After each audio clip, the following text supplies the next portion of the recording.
diriez quoi? Difficile à dire. Difficile à dire.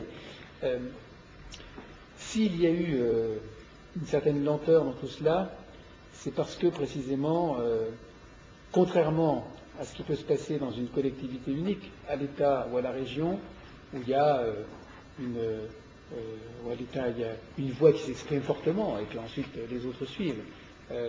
À la région, il y a une majorité politique, c'est que nous avons, nous, une diversité totale.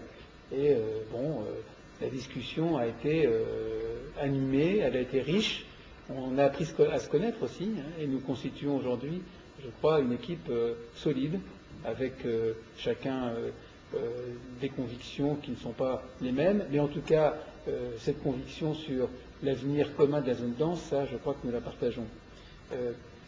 Le fait aussi que nous ayons souhaité, que les maires aient souhaité, que participent à cette aventure à la fois la région et les départements, a pris du temps. La région a beaucoup hésité. La région s'est posé beaucoup de questions, sans doute avait-elle raison de le faire, notamment en craignant à un moment donné que l'émergence d'une zone dense rejette de manière trop importante toutes les zones, j'allais dire, rurales, hein, notamment du territoire régional, en disant il ne faut pas créer de coupure. Ce n'était pas d'ailleurs du tout notre intention. Mais à un moment donné, il faut bien dire que les problèmes et les préoccupations de la zone dense ne sont forcément pas les mêmes que ceux de la zone rurale. C'est une évidence. Et donc nous avions besoin, nous, maires de la zone dense, on avait besoin de se retrouver ensemble avec les partenaires naturels que sont les départements et les régions. Et c'est ça qui a pris du temps.